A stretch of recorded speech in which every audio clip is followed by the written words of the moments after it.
Hi, this is Carl with another SOP video for managed service providers. Today I want to talk about what is and what is not managed services. Wait, don't push the stop button. Here's the thing. You need to listen to this video even if you know what a managed service provider is. Here's why. I want to give you some talking points to go to your clients and prospects so that you all have a common agreement about what is and what is not a managed service provider. Now, this, oddly enough, is important even after we've been talking about this for about 15 years. Here's what's going on. This morning, I was on Reddit and somebody had posted up a note about, hey, I just got hired by this managed service provider and they don't monitor anything and they don't apply any patches, fixes, or updates, and they wait until something breaks and then they get a ticket and then they run out and fix it. Is this really a managed service provider? Well, my answer is absolutely not, and many people on the forum said the same thing. But there's nothing to stop somebody from calling themselves a managed service provider. Similarly, and on the other end of the spectrum, there was a big call just the other day with my friend Amy Babinchak talking about how she does business and how she runs her managed service business without an RMM. And many people start with the assumption, if you don't have an RMM, you're not a managed service provider. And you know, I'm a huge advocate of the RMM. I think it's the first tool you need. But I'm also a huge advocate that there are many, many ways to be successful. Now, within managed services, there can be many ways that you bill, many ways that you deliver services. So let's talk about what actually is a managed service provider, and then we're going to talk about what is not a managed service provider. Again, I want you to take notes so that you can use some of this to talk to your clients and prospects about what you are selling and what they can expect. So, first thing, I wrote a piece called The 9 Pillars for Turning Our Industry into a Profession. And in there, I defined my current version of what I think managed services is. It starts with maintenance. To me, managed services is a maintenance-focused way of delivering services. What does that mean? Well, it starts with saying, I'm going to monitor what's going on in your computers. I'm going to make sure everything is working the way it's supposed to be.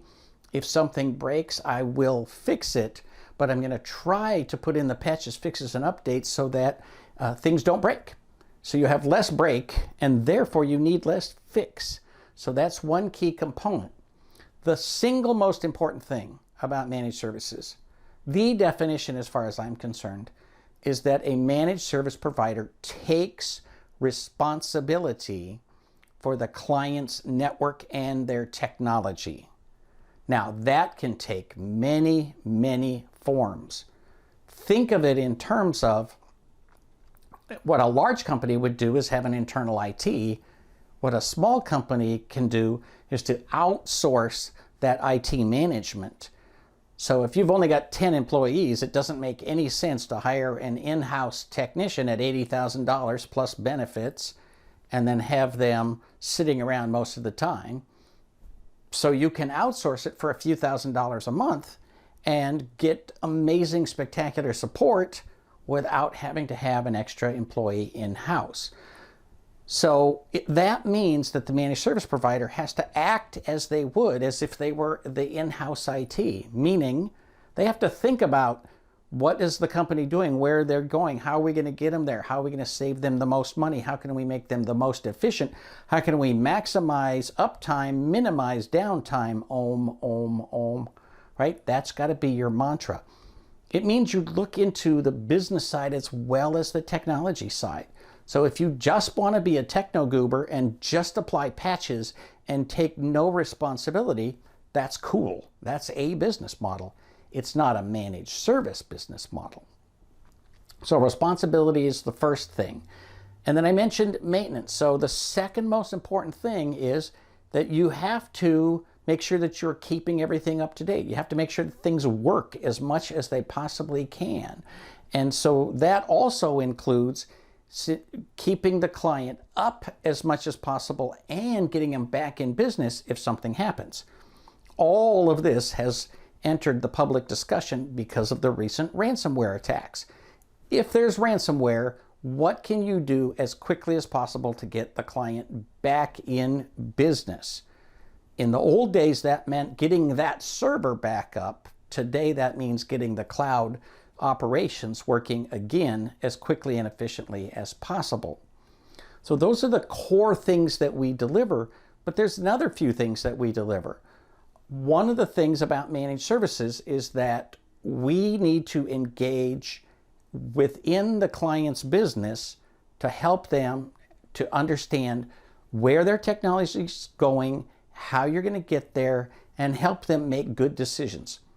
Ultimately, your clients cannot understand what you do any more than you can understand what's inside your insurance policy. Yeah, you can read through it. You will recognize every word in there. It may not mean what it thinks you mean, and the combination of those words may not give you the coverage that you were hoping you would get. Your client cannot understand the depths of what you do technologically. What they understand is where their business is going and how they need to get there. Your job is to understand their business enough to help them get there and do it, again, as efficiently as possible with as much uptime as possible. The fourth element that I would say is important to managed services is recurring revenue. That does not mean flat fee. That does not mean per user, per device, whatever. It means recurring revenue. So however you go about it, recurring revenue is a portion of that. As a rule, we have talked about this in terms of a flat monthly fee. And as a rule, that's how people implement it. That is not a requirement. So you can have a flat monthly fee, or you can have a core fee, or you can sell a block of hours that expires every so many days. It might be 30 days, it might be 60 days, whatever. However you create that recurring revenue, that's the juicy goodness of managed services. And basically, there are gives and gets. You give the client improved operations, improved efficiency, improved uptime, and they give you a regular fee for your services. So those are the core components of managed services. Now, what is not managed services? Well, let's start with a few things. It is not simply a billing model. And this is where many people, I would say at this point, probably we're approaching half of this industry, does not provide managed services, but calls themselves a managed service provider. The example I gave at the top of the video was about a company that bills every month and does not provide the services that the client is paying for. So in other words, they are a break-fix company that bills on a recurring revenue basis. Again, that's totally fine. If you can morally justify that, go for it. But that is not managed services. If you react to the client, if you wait until something breaks, you're not managing their network. If the client surprises you by getting a new bunch of computers or a new set of laptops, a new ISP, then you are not managing their network. You are not providing managed services. If the client has a list of things and you go through the list and you tick through it and you do what you were asked to do, that's cool. Legitimate business. But it's not managed services. Managed services means you and the client get together and you decide where that company needs to go technologically, and then you help them go there. And it means you have to be involved and you have to help them manage their systems. And believe it or not, this is the part that people have trouble with. There's less maintenance once you start managing their systems appropriately. And so the cost of delivering services goes down, down, down as you get better at doing preventive maintenance. Also, and kind of tied into that, clearly managed services is not break fix. This whole idea that you wait till something breaks and then you run in and fix it, that is not what we're supposed to be doing here. Again, it's a legitimate business model, and if you want to sell that, you should sell that. But that is not managed services. And unfortunately, we've entered an era where people use the term managed services simply because everybody else is using that term, even though they don't remotely fit the model of managed services. Next, I would say managed services is not tool-based. If you go way back and read my first edition of Managed Services in a Month, I talked about my basic philosophy is build this out, figure out your cost structure based on what it costs you to do everything manually. And then give the client a price, agree to a fee that is as flat as possible, and then proceed to try to automate your services by saving time with various tools. So you could do this completely manually and you would still be a managed service provider. If you add tools and are more efficient, you can make even more money. But you do not lose the title managed services simply because you don't use an RMM or you don't use a PSA. I think RMMs are awesome. I think PSAs are awesome. I could not imagine running my businesses without them. But that doesn't mean that they are required. I simply choose not to use them. You can choose to use them or not use them. The tools discussion is not about being a managed service provider. It's about the way that you choose to run your business. Here's a biggie, and you've heard this before, and some of you get tired of hearing me say it, but it is an absolute truth. There is no such thing as all you can eat. People use that phrase, and it's a bald-faced lie. There is no such thing as all you can eat. Anyone who uses that term is either lying to themselves or lying to their clients, or both. And we're going to learn this very, very soon when we get a new round of people saying, hey, my client asked me to come in and evaluate all of their machines for Windows 11 and then to install the upgrade absolutely for free and not charge us a penny. And why is that? Because we have an all-you-can-eat contract.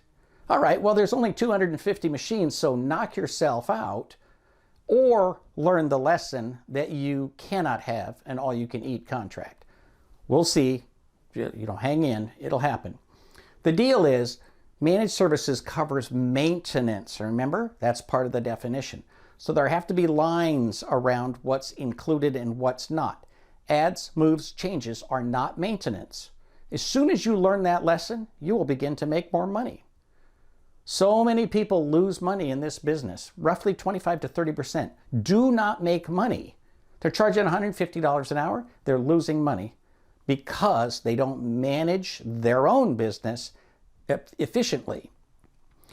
The last thing I would say about what is not a managed service provider is it's not based on a per X description of something. So if you say, well, I charge per device, per user, per company, per endpoint, none of that makes you a managed service provider.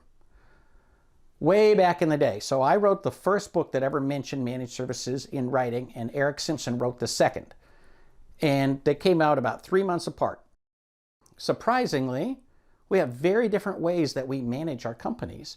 One of the biggest ways is pricing. I described a per device pricing model originally. The latest version of Managed Services in a Month has both per device and per user pricing. Eric prefers what he calls value pricing, where you look at the totality of meeting with the client, managing their vendors, having regular roadmap meetings, how many devices, how many users, how much turnover, right? He's trying to get his arms around everything he expects it to take to manage their technology for a year, and then provides them with a quote for those services. Well, that's not per user, it's not per device, it's not per company, it's not per anything except per the needs of the actual client. And if there are adds, moves, and changes beyond what he anticipated, there's an extra bill for that. So even that is not flat fee. You want the recurring revenue, you want it to be as flat as possible, but you're not a managed service provider just because you use per device or per user pricing. You're a managed service provider if you base what you do for your client on services, right? This is not a billing model, it's a service model. And so when you look at the services that you provide to your client, that will help you determine whether or not you are a managed service provider. If you only react to what they want, if you only work from their tick list, that's great. You're a delightful, exceptional IT service provider, but you're not a managed service provider. Happy to have your feedback, your arguments, your disagreements. As long as you're respectful, put it in the comments down below. Please share this video with anyone who you think might find it useful, and subscribe to this channel. I'm going to do a few more videos where I give you some talking points about how to talk to your clients and prospects about what we do for a living. For Small Biz Thoughts, this is Carl Polachek, wishing you the best of luck in your managed service business or any other business you have. Here's your checklist for this video. Like, subscribe, share it with your friends, ring that bell to make sure you don't miss anything, and visit us at sopforsmb.com.